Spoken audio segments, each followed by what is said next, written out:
অবশেষে নিজের যমজ বোনকে চিনতে পারল সুদীপা। অনুরাগের ছোঁয়া ধারাবাহিকের দেখা যায়। চাঁদনাতলায় দাঁড়িয়েই সুদীপা পরমাকে বলে, পরমা, হ্যাঁ আমি সুদীপা, আর আমাদের সাথে এই চাঁদনাতলায় নাই, অনেক আগেই অন্য জায়গায় দেখা হওয়ার কথা ছিল। পরমা সুদীপাকে বলে, কি বললে তুমি? আমাদের অন্য জায়গায় দেখা হওয়ার কথা ছিল মানে? তোমার কথাটা একদমই বুঝতে পারলাম না। এই বলেই সুদীপা মায়ের মূর্তির সামনে গিয়ে দাঁড়ায় এবং চোখের জল ফেলে। অন্যদিকে সুদীপার পিসি আদিত্যকে বলে, যাও বাবা, তোমরা দুজন মিলে একসাথে ঠাকুরের কাছে আশীর্বাদ নাও, যাও। আদিত্য সুদীপার পাশে গিয়ে দাঁড়ায়, ঠাকুরকে প্রণাম করে, যেটা দেখে চোখের জল ফেলে পরমা ভাবতে থাকে, বাহ আদিত্য, বাহ, তুমি তো অনেক আগেই তাহলে ঠিক করে নিয়েছিলে তুমি সুদীপাকে বিয়ে করবে, আর এই জন্যই তুমি এখানে এসেছিলে। আচ্ছা, সত্যি তাহলে এটাই যে তুমি ইচ্ছা করেই সুদীপাকে বিয়ে করেছ, নাকি তোমাকে এরা জোর করে বিয়ে দিয়েছে? কি করে বুঝবো আমি? ঠিক তখনই সুদীপার পিসি আদিত্যকে বলে, বাবা, তুমি নিজে থেকে এসে আমাদেরকে বলেছ তুমি সুদীপাকে বিয়ে করতে চাও। তুমি আমাদের কাছে এক দেবদূতের মতো এসেছ। তুমি আমাদের কত বড় উপকার করেছ, সেটা হয়তো আমরা বলে বোঝাতে পারবো না। শুনে পরমার ভুল ভেঙে যায় এবং পরমা বুঝতে পারে যে না, আদিত্য আসলে নিজে থেকে বিয়েটা করেছে, কেউ তাকে জোর করে বিয়েটা দেয়নি। আদিত্য যখন ঠাকুরকে প্রণাম করে, সুদীপা আদিত্যকে বলে, মিস্টার চৌধুরী, আমি খুব ভালো করেই জানি যে আপনি আমার বাবার কথা রাখতে বিয়েটা করেননি। আমি আমার বাবার কথা রাখতে, বাবার স্বপ্ন পূরণ করতে বিয়ে করেছি, আর সেটা আপনার কাছে স্পষ্ট। কিন্তু আমার কাছে অস্পষ্ট যে আপনি বিয়েটা কেন করেছেন। কিন্তু আমার সিক্সেস অনেক প্রখর। আমি খুব ভালো করে বুঝেছি আপনি কাউকে দেখানোর জন্য বিয়েটা করেছেন, কাউকে কিছু বোঝানোর জন্য বিয়েটা করেছেন। কিন্তু কেন করলেন এটা? কেন করলেন আপনি? আমি আপনাকে কোনদিন ক্ষমা করতে পারবো না। আপনি যদি সত্যি আমার বাবার কথা ভেবে বিয়েটা করতেন, তাহলে তো সেদিন আমার বাবাকে মিশনে নিয়ে যেতেন না। আমি তো আপনাকে বারবার বারণ করেছিলাম আমার বাবাকে নিয়ে যাবেন না। আপনি কি আমার কথা রেখেছেন? রাখেননি। আমি আপনাকে কোনদিন ক্ষমা করব না। আমার শুধুমাত্র একটু মাথা গোজার ঠাঁই প্রয়োজন। আমি আমার বাবার স্বপ্ন পূরণ করতে চাই, তাই আপনার জীবনে আমার কোন অধিকার নেই, কোন অধিকার থাকবেও না। সারা জীবন আপনাকে বোঝা বইতে হবে। কিন্তু হ্যাঁ, আপনি যেদিন মনে করবেন যে আমার সাথে আপনার আর সম্পর্ক রাখার প্রয়োজন নেই, সেদিন আপনি আমাকে জানিয়ে দেবেন। আমি আমার নিজের ব্যবস্থা করে নেব।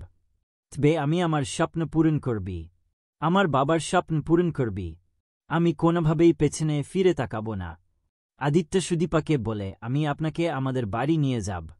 অন্যদিকে পরমা দাঁড়িয়ে ভাবতে থাকে, বাবা আদিত্য, তুমি ওর সাথে এত কথা বলছো, তোমাদের এত মাখামাখো সম্পর্ক, আর আমি তোমার কথা ভেবে তোমাদের বাড়ির বউ হয়ে এলাম, আর তুমি আমার কথা ভাবলেই না। এই তোমার ভালোবাসা। অপরদিকে দেখা যায় যে অভ্রকে স্যার বলে, অভ্র, তুমি নতুন বিয়ে করেছ, তুমি ঠিকভাবে সিদ্ধান্ত নিয়েছ, তো তুমি ফ্লাইটে যেতে চাও, তোমার স্ত্রী কিছু বলবে না? তো অভ্র অফিসারকে বলে, না স্যার, আমার স্ত্রীকে দেখাশোনা করার মতো অনেক মানুষ আছে, সে আপনার কাছে কোন কমপ্লেন দেবে না, আমার খোঁজও চাইবে না, তাই আমি ফ্লাইটে যাব স্যার। এইটাই আমার সিদ্ধান্ত। আমার কাছে আমার দেশই আগে, আর তাছাড়া আমার স্ত্রী আমাকে নিয়ে কোন অসুবিধা হবে না। অভ্র স্যার, অভ্র সাহসিকতা নিয়ে প্রশংসা করে, আর অভ্র ভাবতে থাকে, পরমা, তোমার জন্য জীবনে আমার প্রেমটা কি সেটা বোঝাই হলো না, ভালোবাসা কি সেটা বুঝতেই পারলাম না। ভালো থেকো তুমি। এই বলেই অভ্র ফ্লাইটে চলে যায়। অন্যদিকে দেখা যায় সুদীপাদের বাড়িতে আদিত্যর বাড়ির সব লোকজনদের আপ্যায়ন করতে থাকে গ্রামবাসীরা এবং সুদীপার পিসি। তবে বারবার বড়মা ফোন করতে থাকে, অর্থাৎ গায়ত্রী চৌধুরী, আর বারবারই আদিত্যর ভাই ফোনটা কেটে দিতে থাকে।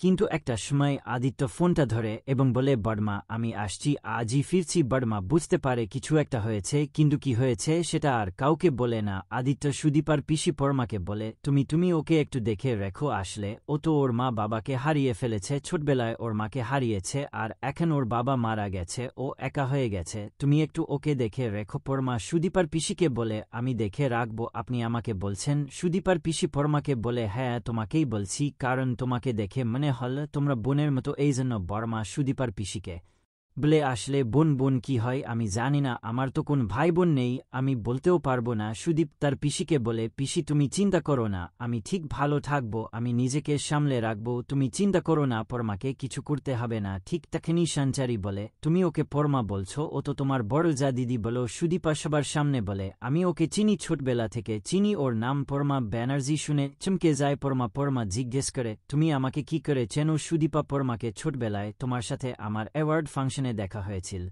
আর সেই অ্যাওয়ার্ড ফাংশনে আমাদের দুজনের বন্ধুত্ব হওয়ার কথা ছিল। জানি না কখনো বন্ধুত্বটা হবে কিনা, তবে এতটুকু জানি যে তুমি পরমা ব্যানার্জি। তখনই মনে পড়ে পরমার সবটা। পরমা সুদীপাকে বলে, তার মানে তুমি সেই মেয়েটি যে সবকিছুতে ফার্স্ট হয়ে আমাকে হারিয়ে দিয়েছিল, আর তারপর তুমি নিজেই নিজের পুরস্কারগুলো আমার সাথে ভাগ করে নিচ্ছিলে। সুদীপা পরমাকে বলে, হ্যাঁ, বললাম না আমাদের বড় হয়ে বন্ধুত্ব হওয়ার কথা ছিল।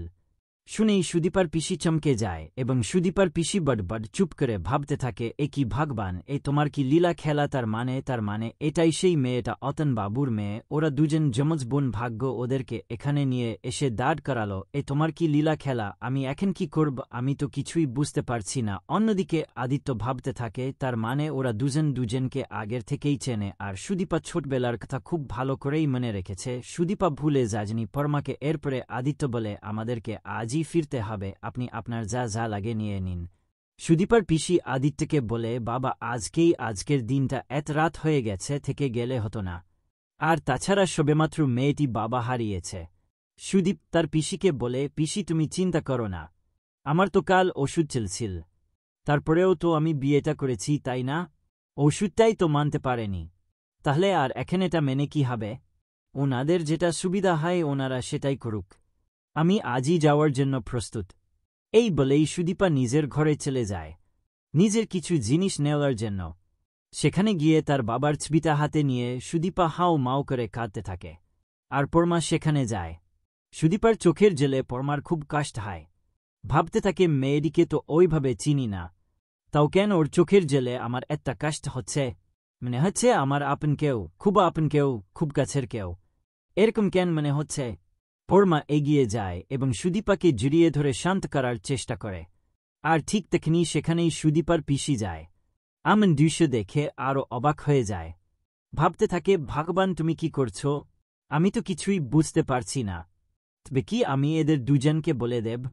এরা দুজন অন্য কেউ নেই, এরা দুজন জমজ বোন, এরা দুজন একই পরিবারের সন্তান।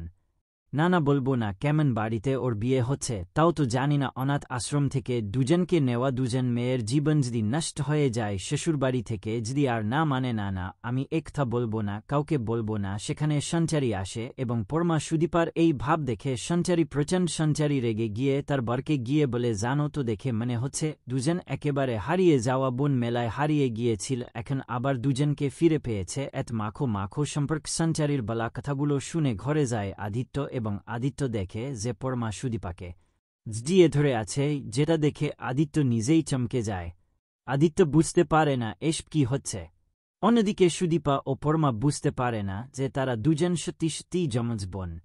তো বন্ধুরা, তোমরা এটাই চাও তো যে সুদীপা এবং পরমা দুজনেই যেন দুজনের আসল পরিচয় জানতে পারে? কমেন্ট করে জানাতে ভুলো না।